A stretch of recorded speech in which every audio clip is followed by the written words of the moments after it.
우리 사람들이 나이를 먹으면서 점점 더 많은 관심을 갖게 되는 것이 바로 이 건강입니다. 좀 더 오래 살고 좀 더 건강하게 살려고 많은 노력을 합니다. 이 때문에 소위 건강산업이라는 산업이라고 불리는 분야가 나날이 발전하고 있습니다. 건강에 좋다는 음식, 또 약품, 운동기구, 또 많은 프로그램들이 팔립니다. 그래서 많은 사람들이 건강하게 오래 살려고 노력을 합니다. 그런데 어떤 사람은 그냥 건강하게 오래 사는 것, 그것 자체를 인생의 목적으로 삼기도 합니다. 그런데 건강하게 오래 살면서 나쁜 짓만 하는 사람이 있다고 한번 생각해 보십시오. 그 악한 사람의 건강이나 장수는 개인적으로나 사회적으로 아주 큰 불행이 아닐 수가 없습니다. 그래서 오래 사는 것보다 더 중요한 것은 잘 사는 것, 하나님 말씀대로 사는 것입니다. 우리 인류의 평균 수명은 지난 100여 년간 계속 증가했습니다. 100년 전에 우리 인류의 평균 수명은 30, 40세에 불과했습니다.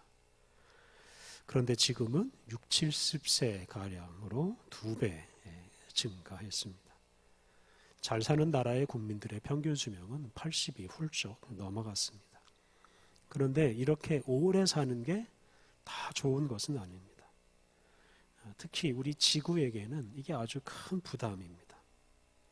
그동안 인구가 아주 많이 늘지 않았습니까? 게다가 그 많은 사람들이 2배로 오래 살기 때문에 이 지구가 이 많은 사람들 때문에 몸살을 앓고 있다고 말할 수 있습니다.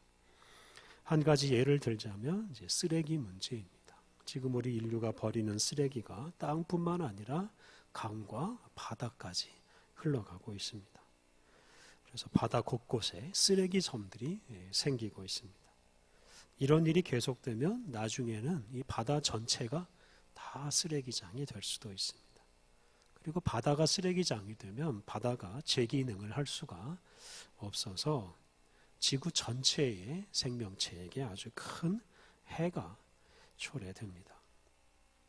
이렇게 많은 사람이 오래 사는 것이 이 지구나 우리의 후손에게는 아주 큰 재앙이 될 수 있습니다. 그래서 우리가 무조건 오래 살려고 하는 것은 결코 좋은 일도 아니고 하나님의 뜻도 아닙니다. 오래 사는 것보다는 좀 더 바르게, 좀 더 잘 살려고 애써야 됩니다. 그렇다면 우리가 좀 더 바르게 산다는 게 어떤 것이겠습니까? 그것은 우리 환경에 부담을 주지 않는 방식으로 사는 것입니다. 좀 더 나아가서 이 환경을 살리는 방식으로 사는 것입니다. 그러니까 오래 살면서 마음껏 욕심을 채우면서 온갖 쓰레기와 더러운 것들을 남기는 생활은 지구를 부담스럽게 만들고 우리 인류의 미래를 어둡게 합니다. 요즘 사람들이 오래 살려고 하는 이런 욕심을 더 많이 품습니다. 그 이유가 있는데요. 그것은 바로 이 세상에 즐길 것들이 너무 많기 때문입니다. 휴대폰이나 자동차처럼 해마다 신제품들이 나옵니다. 이 세상에는 사용하고 싶은, 소비하고 싶은 물건들이 너무나 많습니다. 가보고 싶은 곳들, 관광지도 너무나 많습니다. 오래 살아야 그 모든 것을 다 즐길 수가 있습니다. 그래서 사람이 욕심 채우는 일에 얽매여 살면 100년, 200년을 살아도 그 욕심을 다 채우지 못하고 만족하지 못하고 세상을 떠날 수도 있습니다. 오늘 우리가 봉독한 말씀은 우리가 살아야 하는 이유, 우리가 오래 살아야 하는 이유, 그 이유에 대해서 말합니다. 우리 그리스도인들은 단지 오래 살기 위해서 또는 욕심을 채우기 위해서 사는 존재가 아니라 사명을 위해서 살아가는 존재라는 것을 우리에게 말씀해 주십니다. 오늘 봉독한 사도행전 말씀은 사도 바울이 로마로 가는 길에서 일어난 일입니다. 지난 시간 말씀드린 대로 이 사도행전 후반부는 사도 바울의 전도 여행기라고 부를 수가 있습니다.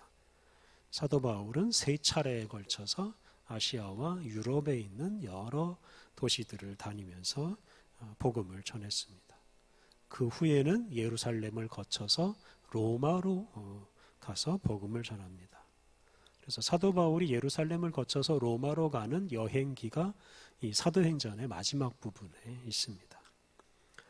지난주에 묵상한 것처럼 사도 바울은 에베소를 중심으로 하는 3번째 전도 여행을 마칠 즈음에 이제 예루살렘을 거쳐서 로마로 가겠다는 결심을 했습니다. 그리고 사람들의 반대와 거기에서 만나게 될 위험을 무릅쓰고 이제 예루살렘으로 갔습니다. 그리고 사도 바울 자신이 예고한 대로 예루살렘에 가자마자 사도 바울은 체포되고 죽을 위험을 겪습니다. 그런데 하나님의 섭리로 사도 바울이 로마 군대의 도움을 받아서 살아납니다. 그 후에 예루살렘을 떠나서 가이사랴라는 도시로 가서 그곳에 2년간 머물면서 재판을 받습니다. 그렇게 재판을 받는 중에 사도 바울은 자기의 그 로마 시민권을 활용해서 로마 황제 가이사에게 상소를 했습니다. 다시 말하면 자기가 로마 시민권자이기 때문에 자기는 로마 황제 앞에 가서 재판을 받겠다라고 요구를 한 것입니다. 이런 요구는 반드시 들어줘야 하는 것이어서 이 당시 유대 지역을 다스리던 총독 베스도라는 사람은 이 사도 바울을 호송해서 로마까지 데리고 가서 거기에서 재판을 받게 해야 했습니다. 이렇게 해서 로마에 가서 복음을 전하려고 하던 이 사도 바울의 계획이 이 로마 군대의 도움을 받아서 이루어지게 되었습니다. 그래서 로마에 도착한 사도 바울은 로마에서 담대하게 복음을 전하는데요. 이제 그런 모습이 사도행전 이제 마지막 부분 끝절에 나옵니다. 그런데 사도 바울이 이 로마로 가는 길이 평탄하지 않았습니다. 오늘 본문은 사도 바울이 이제 배를 타고 로마로 가던 그 지중해 바다 한가운데서 일어난 일입니다. 오늘 본문 14절을 보면 사도 바울이 탄 배가 이 지중해를 항해할 때 유라굴로라는 광풍이 불어왔습니다. 유라굴로는 이 지중해에서 부는 큰 바람, 태풍 같은 바람을 일컫는 말입니다. 그런 큰 바람이 부니까 사도 바울이 탄 배가 이 바람의 힘을 이기지 못하고 이리저리 표류하기 시작했습니다. 선장과 선원들은 이제 배를 통제하려고 온갖 시도를 다 합니다. 배에 있는 것들을 다 내다 버렸습니다. 하지만 이 유라굴로 광풍이 그치질 않고 며칠 동안 계속 불었고 이 배는 바람에 밀려서 계속 표류했습니다. 그래서 배안 사람들은 여러 날 동안 먹지도 못하고 해도 보지 못하면서 이 죽음의 공포에 시달리게 되었습니다. 이제 이런 때에 사도 바울이 나서서 사람들을 안심시킵니다. 21절, 22절을 보면 사도 바울은 배는 망가져도 이 배에 탄 사람들의 생명에는 아무런 지장이 없다라고 안심시켜 주었습니다. 그런데 바울이 이렇게 사람들을 안심시킬 수 있는 그 근거가 중요합니다. 오늘 본문 23절과 24절에 그 근거가 나오는데요. 그 부분을 읽어보겠습니다. 23절, 24절. 내가 속한 바 곧 내가 섬기는 하나님의 사자가 어젯밤에 내 곁에 서서 말하되 바울아 두려워하지 말라. 내가 가이사 앞에 서야 하겠고 또 하나님께서 너와 함께 항해하는 자를 다 내게 주셨다 하였으니 하나님의 사자가 바울에게 나타나셔서 바울이 가이사 앞에 서게 될 것이라고 말했습니다. 이것은 바울이 무사히 항해를 마치고 로마에 도착해서 로마 황제 가이사 앞에 서서 그 가이사에게 재판을 받게 된다는 뜻입니다. 그러니까 간단히 말하면 이 유라굴로 광풍에도 불구하고 바울은 죽지 않는다는 뜻입니다. 또 바울과 함께 배에 타고 있는 사람들도 바울과 똑같은 운명을 같은 운명을 갖게 될 것이라고 말했습니다. 사도 바울은 바로 이런 하나님의 사자가 전해주는 이 말을 듣고 자신과 또 자기와 함께 배에 타고 있는 사람들이 다 살 것이라는 그런 확신을 하게 되었습니다. 그래서 사도 바울은 바로 그런 하나님의 말씀을 굳게 믿고 사람들을 안심시켰습니다. 25절에서 다시 한번 그들을 안심시키는데요. 그러므로 여러분이여 안심하라. 나는 내게 말씀하신 그대로 되리라고 하나님을 믿노라. 이렇게 사도 바울은 하나님의 말씀을 굳게 믿고 사람들이 안전할 것이다 라고 말해 주었습니다. 그래서 이어지는 말씀을 보면 이제 사도 바울의 말대로 배에 탄 사람들은 한 사람도 죽지 않고 무사히 한 섬에 도착하게 됩니다. 이렇게 바울은 유라굴로 광풍 때문에 절망하고 죽음의 공포에 사로잡혔던 사람들을 안심시켜 주었고 또 그들에게 희망을 주었습니다. 그 배에는 이 배에 탄 사람들을 다 인솔하는 로마 군인 백부장도 있었고 배를 책임지는 선장도 있었습니다만 그 사람들은 사람들의 마음을 안심시키지 못했습니다. 배에 탄 사람들 중에 재판을 받아야 되는 사람인 이 피고인 바울이 그들에게 희망을 주었습니다.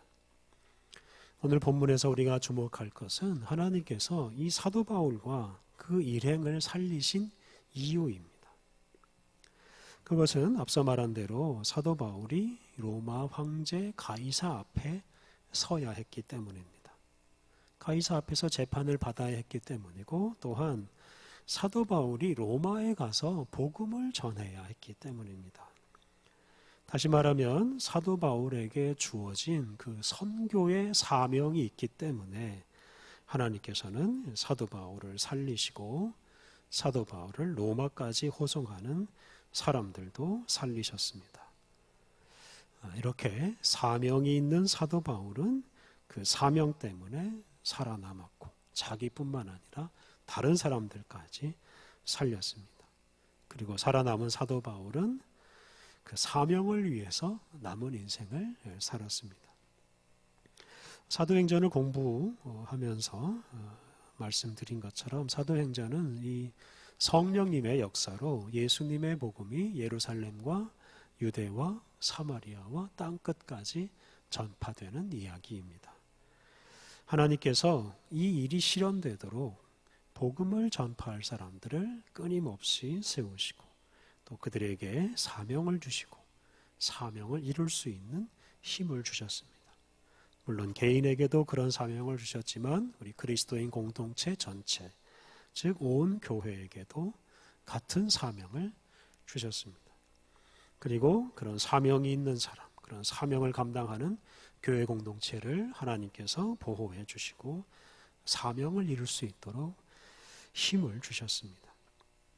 바로 그것 때문에 그리스도인들과 교회가 살아남았고 지금까지 하나님의 복음을 전하고 있습니다.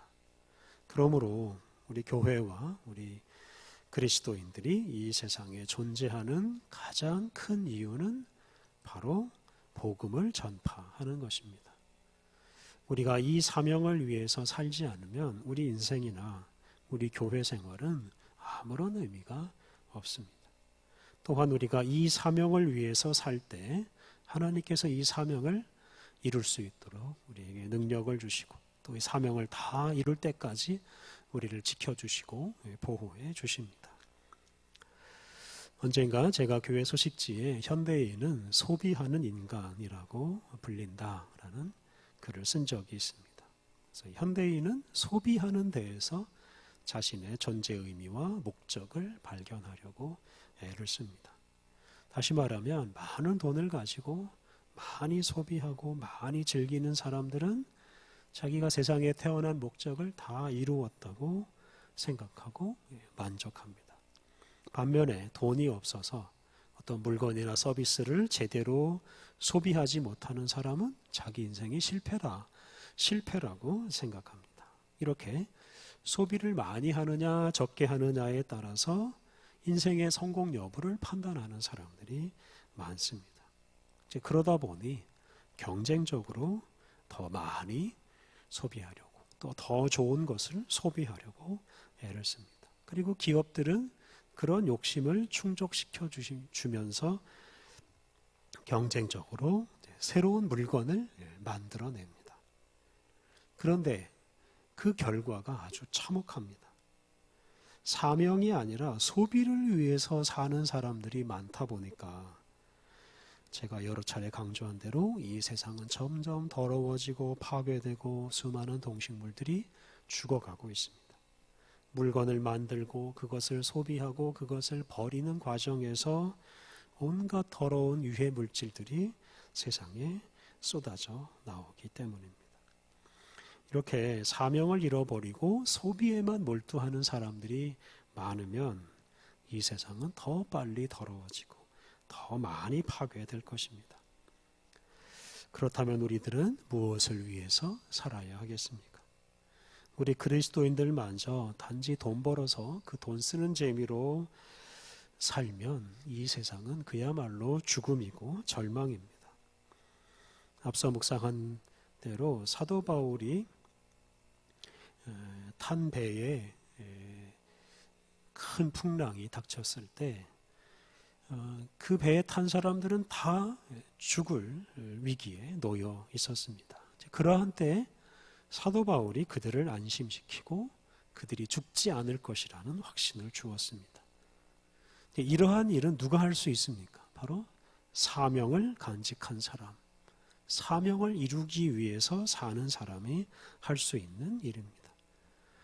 사도 바울은 단지 재판을 받는 피고인에 불과했지만 사도 바울은 그에게 주어진 그 사명 덕분에 하나님께서 자신과 사람들을 다 살리신다는 확신을 가질 수 있었고 그런 확신을 가지고 사람들을 안심시키고 살렸습니다.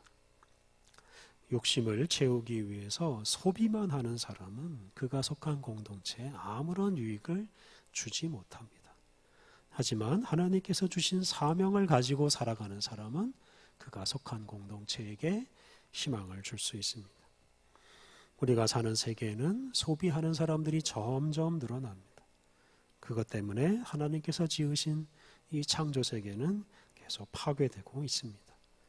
이런 시대에 우리 그리스도인들은 소비하는 사람이 아니라 하나님이 우리에게 주신 사명에 충성하는 사람으로 살아야 합니다. 우리는 절대로 이런 소비하는 즐거움에 빠져서 우리의 사명을 잃어버리지 않아야 합니다.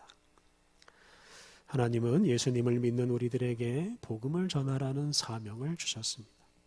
우리는 개인적으로 또 교회 생활을 통해서 이 사명을 잘 이루어 가야 합니다.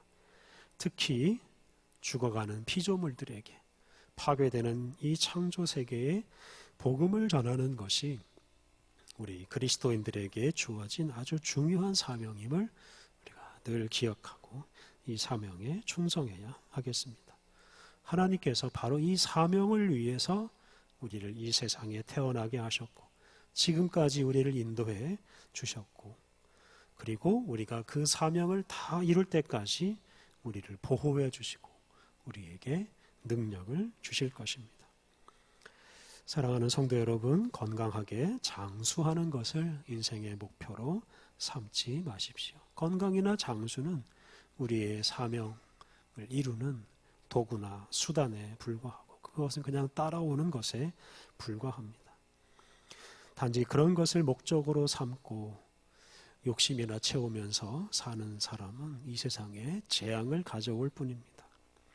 하나님께서 우리에게 주신 사명을 앞세우고 오직 사명을 위해서 살아갈 때 우리는 태풍 같은 험난한 환경도 이겨내고 죽음도 이겨내는 그래서 세상에 소망을 주는 인생을 살아갈 수 있습니다.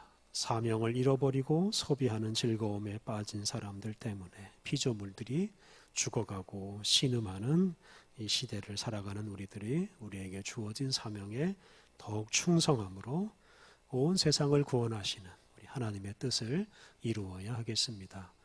함께 기도하겠습니다. 하나님 감사합니다. 우리에게 세상을 구원하는 복음을 전파하는 사명을 주시고 그 사명을 이룰 수 있는 은혜를 베풀어 주시니 감사합니다. 하나님, 우리가 소비하는 즐거움에 빠져 우리에게 주어진 사명을 버리지 않게 하옵소서. 단지 오래 살고자 하는 욕망에 사로잡히지 않게 하옵소서. 하나님, 우리가 살아있는 것이 주님께서 우리에게 맡겨주신 사명이 있기 때문임을 깨닫게 하옵소서. 주님께서 우리에게 주신 사명에 충성하는 것을 우리 인생의 목적, 우리 인생의 즐거움으로 삼고 살게 하옵소서. 하나님께서 주신 사명을 다 이룰 때까지 주님께서 우리를 보호하시고 인도하실 것을 확신하고 어떤 상황에서도 낭망하거나 포기하지 않게 하옵소서. 그리하여 우리를 바라보는 모든 사람들에게 소망을 주며 살게 하옵소서. 예수님의 이름으로 기도드립니다. 아멘.